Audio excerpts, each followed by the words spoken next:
¿Te has preguntado alguna vez por qué los sueños parecen tan extraños, como si mezclaran escenas, personas y situaciones sin sentido y aún así transmitieran algo profundamente significativo? Hoy exploraremos los procesos primarios, condensación y desplazamiento. Si te interesa el psicoanálisis, suscríbete y activa la campanita para aprender con nosotros.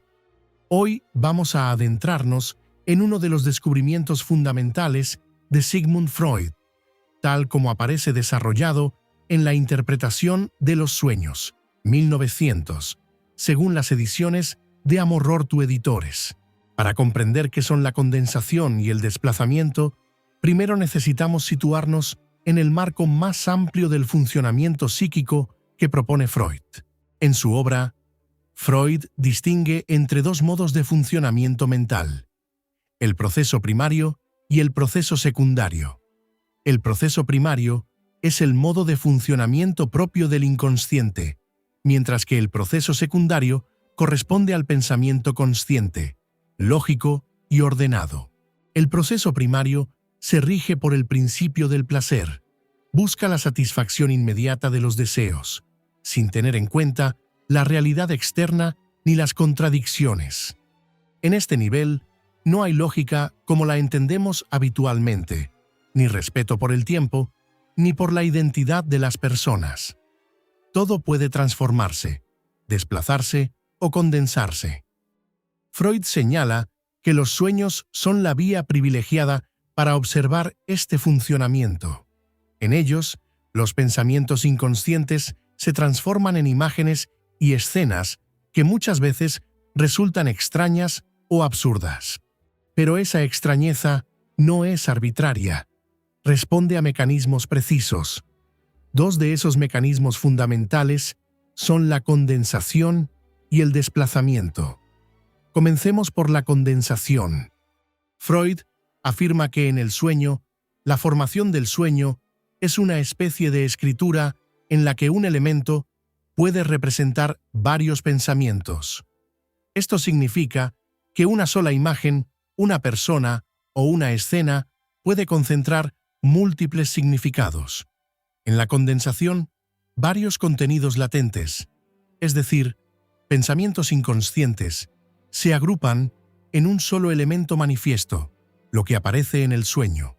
Por eso, un personaje en un sueño puede tener rasgos de varias personas a la vez.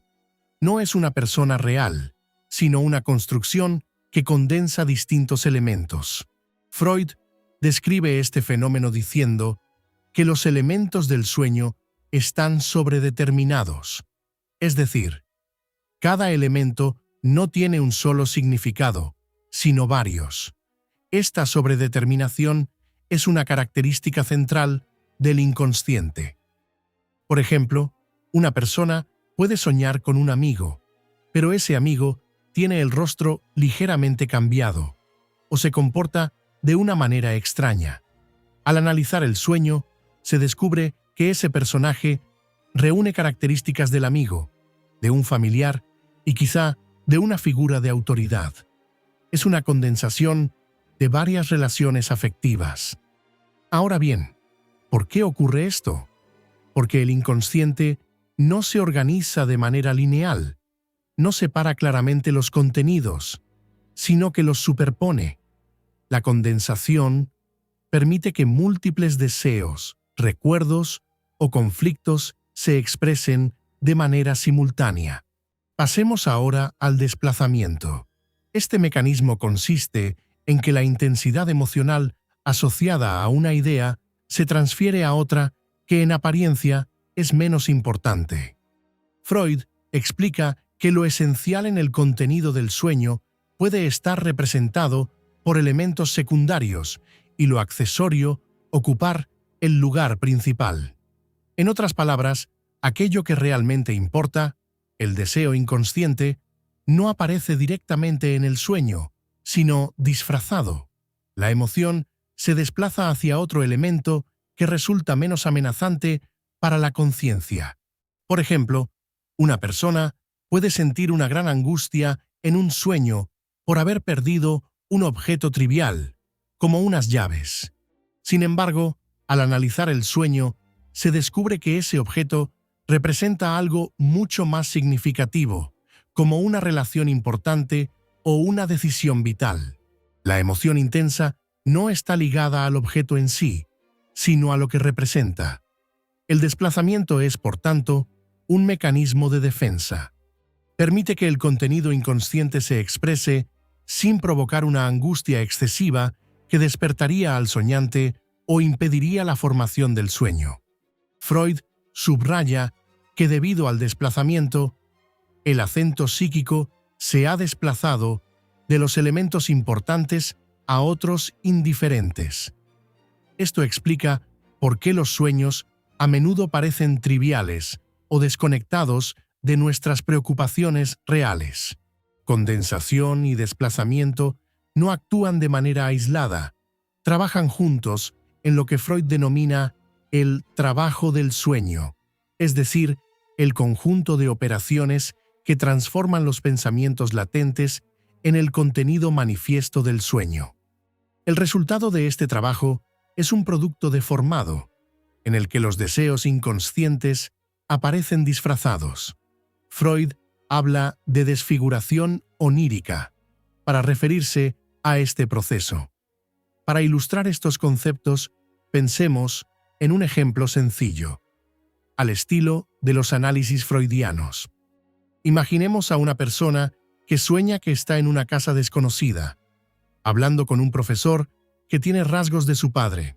Durante el sueño, siente una mezcla de admiración y miedo, pero la escena gira en torno a una conversación aparentemente banal. Al analizar este sueño, podríamos encontrar lo siguiente.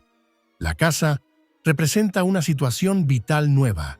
El profesor condensa la figura del padre y de otras autoridades, y la emoción desplazada, que aparece como una ligera incomodidad, en realidad encubre un conflicto más profundo relacionado con la aprobación, el juicio o el deseo de reconocimiento.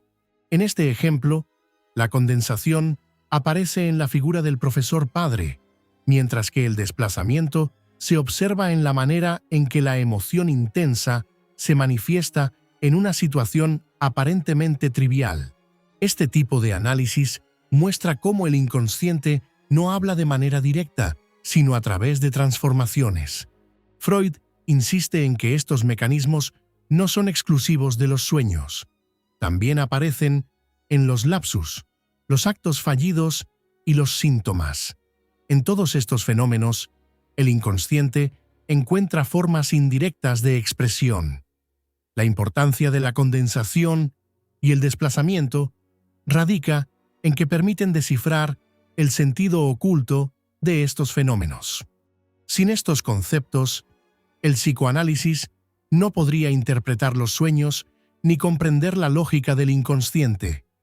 Además, estos mecanismos revelan una idea fundamental. El inconsciente no es caótico, sino que tiene una estructura y unas leyes propias. Aunque no siga la lógica consciente, funciona de manera coherente. Freud señala que el trabajo analítico consiste precisamente en invertir el proceso del sueño, partir del contenido manifiesto y reconstruir los pensamientos latentes. Es un proceso de traducción, en el que el analista ayuda a deshacer la condensación y a rastrear los desplazamientos. En la actualidad, estos conceptos siguen siendo relevantes. Aunque el psicoanálisis ha evolucionado y ha sido reinterpretado por distintas corrientes, la idea de que los contenidos psíquicos pueden transformarse, desplazarse y condensarse sigue siendo útil para comprender la complejidad de la vida mental. En un mundo en el que tendemos a buscar explicaciones rápidas y directas, el psicoanálisis nos recuerda que muchas de nuestras experiencias tienen múltiples capas de significado. Lo que parece simple puede estar cargado de sentido, y lo que parece irrelevante puede ser central. En definitiva, los procesos primarios nos muestran que el ser humano no piensa solo de manera lógica y consciente. Hay otra forma de funcionamiento más profunda que organiza nuestras experiencias de manera distinta. Y quizá, al prestar atención a ese lenguaje, podamos acercarnos un poco más a comprender lo que ocurre en nuestra propia vida psíquica. Si este vídeo te ha resultado interesante, suscríbete y activa la campanita para seguir aprendiendo psicoanálisis con nosotros. Hasta la próxima.